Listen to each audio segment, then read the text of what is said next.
Amados, mais uma vez estamos lendo a palavra do nosso Senhor Jesus Cristo e certamente vamos hoje trabalhar segundo a vontade do nosso Senhor. Mas já de início, peço para que vocês se inscrevam, porque é importante, que deixe o vosso like, ative o sininho das notificações. Isso aí é muito importante para o nosso início. Mas vamos ler a palavra do nosso Senhor Jesus Cristo, que se encontra na primeira carta de Paulo aos Coríntios, capítulo número 13, versículo do número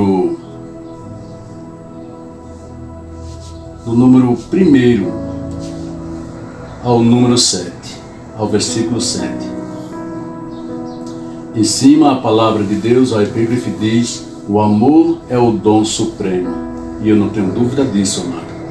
Vamos ler a palavra. Ainda que eu fale as línguas dos homens e dos anjos, se não tiver amor, serei como um bronze que soa ou como um símbolo que retine. Ainda que eu tenha o dom de profetizar e conhecer todos os mistérios e toda a ciência, ainda que eu tenha tamanha fé a ponto de transportar montes e não tiver amor, nada serei. E ainda que eu distribuir todos os meus bens entre os pobres, e ainda que entregue o meu próprio corpo para ser queimado, se não tiver amor, nada disso me aproveitará. O amor é paciente e benigno. O amor não arde em ciúme, não se ufana, não se ensoberbece, não se conduz inconvenientemente, não procura os seus interesses, não se exaspera, não se ressente do mal, não se alegra com a injustiça, mas regozija-se com a verdade. Tudo sofre, tudo crê, tudo espera, tudo suporta. Glória a Deus. O amor do nosso Senhor Jesus Cristo é de um espaço imenso que a gente não temos nem a capacidade de imaginar o seu tamanho, nem a sua largura, nem altura e nem profundidade. Nós vemos que o nosso Senhor Jesus Cristo é o Filho do nosso Deus. Ele deu a sua própria vida por amor de muito. Glória ao nosso Senhor Jesus Cristo. Nós vemos que, glória a Deus, nós vemos que no livro de Gênesis, glória ao nosso Senhor Jesus Cristo, o nosso Deus opera tremendamente ali na vida de Esaú e na vida de Jacó. Jacó, nós bem sabemos que este nome quer dizer usurpador, mas eu quero deixar o exemplo que foi dado ali através do nosso Deus Todo-Poderoso, porque sem o amor de Deus jamais Esaú teria a capacidade de fazer o que ele fez. Jacó rouba a sua primogenitura, ele seria o primeiro da sua casa, era o primeiro da sua casa, e Jacó pega para disso dele e toma. Aproveitou com astúcia. Esaú saiu para fazer uma caça e quando volta, exaurido de fome, ele queria comer. A fome dele era tanta que ele nem imaginou, nem pensou que naquele exato momento seria um momento oportuno para que Jacó atuasse com a sua astúcia e com sua maldade. Glória a Deus. E ali prometeu para Esaú um manjar de lentilha, aonde Esaú come, mas primeiro Jacó pergunta para Esaú se ele daria a primogenitura dele pelo aquele prato de comida, e Esaú deu a bênção que era dele como o primeiro para Jacó. Daí em diante Esaú perdeu a primeira colocação como filho mais velho, como primogênito da casa. Esaú ele era o primeiro, mas devido à fome, à falta de sabedoria, de vigilância de Esaú, ele perde a primogenitura para Jacó por causa de um prato de comida. Ele estava com muita fome e não imaginou que Jacó se aproveitaria deste momento oportuno. Jacó ele era um pouco oportunista, ele sabia muito bem o que queria. Ele queria ser o primeiro. E para isso ele faria algo assim tremendo, surpreendente, aonde nós vamos ver que quando Esaú volta com fome, ele aproveita essa fragilidade da necessidade de Esaú e com aquele prato de comida ele rouba a primogenitura de Esaú e agora ele passa a ser o primeiro da casa de seu pai. É muito interessante, é muito importante isso, nós vigiar nas nossas necessidades, não deixar que a necessidade vá acima daquilo que é mais importante para que a gente fique firme. É necessário se ter resistência, sabedoria e muita vigilância.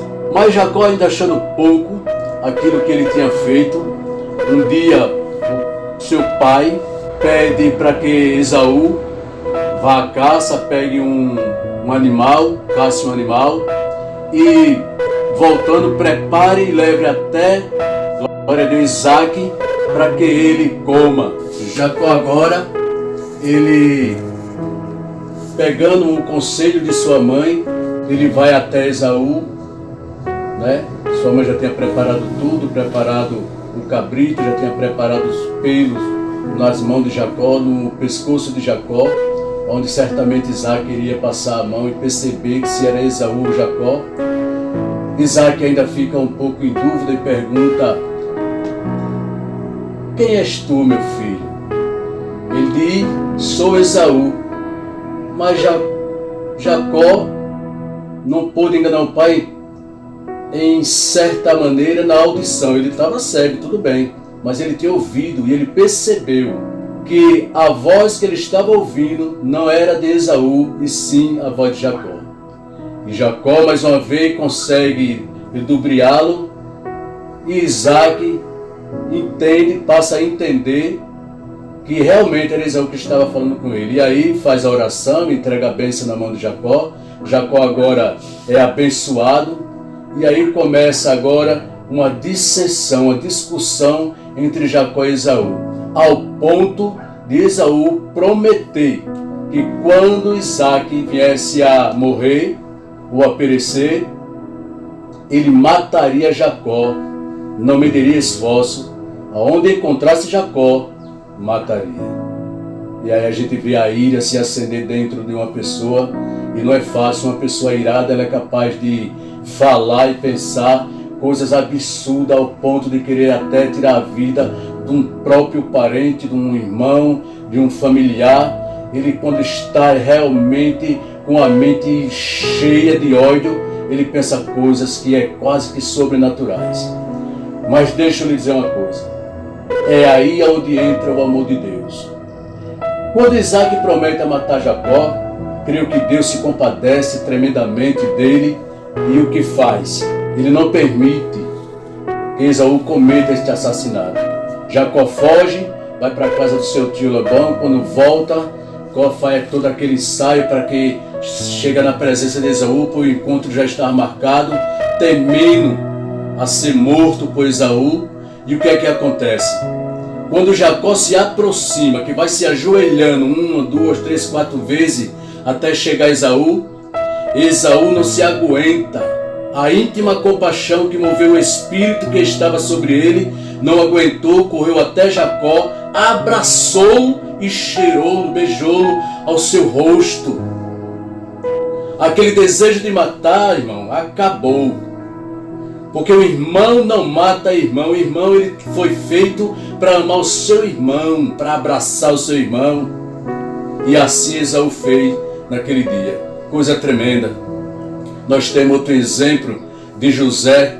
Glória a Deus. José, quando também com seus 17 anos, glória a nosso Senhor Jesus Cristo, glória a Deus, ele foi visitar os seus irmãos por ordem do seu pai. Os seus irmãos tinham saído para, aleluia, para pastorear as ovelhas de seu pai, mas eles faziam muitas coisas erradas. E José, por ser obediente ao seu pai, trazia todos os recados, tudo que ele via, trazia para o seu pai e falava. E por isso ele também começou a levantar nos seus irmãos ódio e inveja contra ele. E passados os tempos, José é vendido para o Egito pelos seus irmãos. Olha o que é que o inimigo faz, trabalhando no meio dos seus irmãos, ao ponto de pegar o seu próprio irmão e vender. E sendo vendido, José chega ao Egito, glória a Deus, vai para a casa de Potifar. Potifar se interessa ali, vê ele que é um escravo formoso, inteligente, cheio de saúde, e agora fica na sua casa, passa a ser o segundo homem na casa de Potifar, porque ele começa a mandar em tudo, porque Potifar viu que podia confiar em José. Mas a mulher de Potifar era muito bonita, pronto, ao ponto de desejá-lo e causar um transtorno na vida de José. José é tido como acusado, ela simplesmente acusou. E o que é que acontece? Potifar, como esposo, joga José na prisão. E José na prisão, ele consegue interpretar o sonho do copeiro e do padeiro. 2 anos depois, Faraó também sonha. Aí é a vez de José sair da prisão. Glória a Deus. E quando José sai da prisão, é apresentado a Faraó. José interpreta o sonho de Faraó. Chega a governador do Egito. Aquela grande fome, aquele 7 anos de fome que viria, que estava ali, Deus determinado que iria acontecer aqueles 7 anos de fartura e 7 anos de fome. Nesse interim, o povo de Canaã também precisa de alimento e todas as cidades circunvizinhas do Egito precisa de alimento. E o que acontece? Os irmãos de José descem de Canaã para o Egito e chegando no Egito é recebido. José vê os seus irmãos, se esconde, glória a Deus. Depois determina que seus irmãos apareçam até a ele, a presença dele, e chegando lá ele prende os seus irmãos, determina que ele fique preso por um determinado tempo, não muito, foi curto, porque ele queria falar com seus irmãos. Eu penso até comigo agora neste exato momento que ele queria até fazer algo mais intenso com seus irmãos. Mas como o amor de Deus trabalhou e preparou José para essa situação, ele começa agora, chama os seus irmãos, manda que todo mundo saia da presença dele.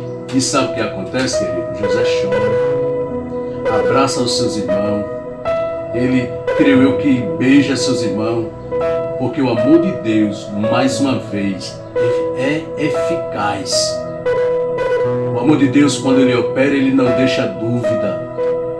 Ele simplesmente resolve, porque Deus pode fazer isto, porque ele é fiel. Porque o amor, querido, ele não foi feito para matar. Quem ama não mata, quem ama abraça, quem ama cuida. Quem ama de fato, ele se preocupa, ele sente a dor do seu irmão está passando dificuldade, ele sente, ele se preocupa, ele procura saber o que é que seu irmão está passando, por que está chorando, porque ele quer ajudar, ele quer estar junto do seu irmão, chora porque sente a dor do seu irmão. E José não foi diferente, ele sentiu que seus irmãos necessitavam de uma ajuda, necessitavam de alimento. Seu pai estava em Canaã, doente, precisando de alimento. E ele se dispôs e fez coisas tremendas com seu pai. Trouxe o seu pai para o Egito, a família para o Egito, cuidou da sua família. Até os seus últimos dias ele cuidou da sua família. Em Romanos capítulo 5, versículo 10, a gente vai ver que o nosso Deus, ele nos amou tanto ao ponto de dar o seu Filho amado por amor de mim e de você. Olha o tamanho do amor de Deus. O nosso Deus nos fez de amigo quando ainda éramos inimigos de Deus. Nosso Deus, o amor tão grande que Ele tem, Ele disse: não, por amor deste eu vou dar a vida do meu Filho. Aí desce nosso Senhor Jesus Cristo, aos seus 33 anos de idade, começa o seu ministério. e chega ao fim também tão novo. Glória a Deus. Ele chega e também dá a sua própria vida por amor de muitos. Esse é o amor do nosso Deus. O nosso Deus passa numa cidade chamada Sicá e tem uma mulher, eu posso dizer que uma prostituta, que estava ali indo buscar água naquele poço que Jacó lhe tinha cavado e dado para os samaritanos. E Jesus ao meio-dia, e o nosso Deus é tão inteligente, pois ele estava com os discípulos e sabia que os discípulos não iam se adaptar com os samaritanos, pois eles andavam em grande conflito e contenda física, moral e espiritual na época. E ele espera a mulher justamente na hora sexta, 12 horas do dia. Por que aquela mulher foi ali 12 horas do dia? Era uma hora onde certamente o povo estaria almoçando e não estava muita gente no poço, não tinha ninguém naquela hora no poço, se não fosse o nosso Senhor Jesus Cristo. E o que acontece, amado, o que acontece, querido, que o nosso Deus, Ele é fiel. Ele não olha para o tempo de pecado, nem o que você cometeu de mal, para poder chegar na sua vida. Ele é longânimo, o amor dele é tremendo, é terrível, ultrapassa qualquer situação mal, ou maltratada que você foi, ou maltratado que você foi, ou qualquer outra coisa de ruim que também você foi, ou fez. O Senhor Jesus Cristo, Ele está esperando você tomar a decisão. Quando a mulher chega no poço, eu vou adiantar um pouco, glória a Deus, ela chega, glória ao nosso Senhor Jesus Cristo, e começa ali conversar com o nosso Senhor Jesus Cristo. Nosso Senhor promete água, aquela água que vai jorrar nela para o resto da vida, para a vida eterna.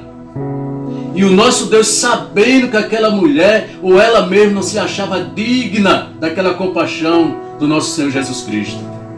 E Jesus já da frente pergunta a ela, disse, olha, vai chamar o teu marido? Ela disse, não tenho marido. Jesus disse, disseste bem, porque até 5 maridos tivestes, 5 tiveste, e o que tu tem hoje não é teu.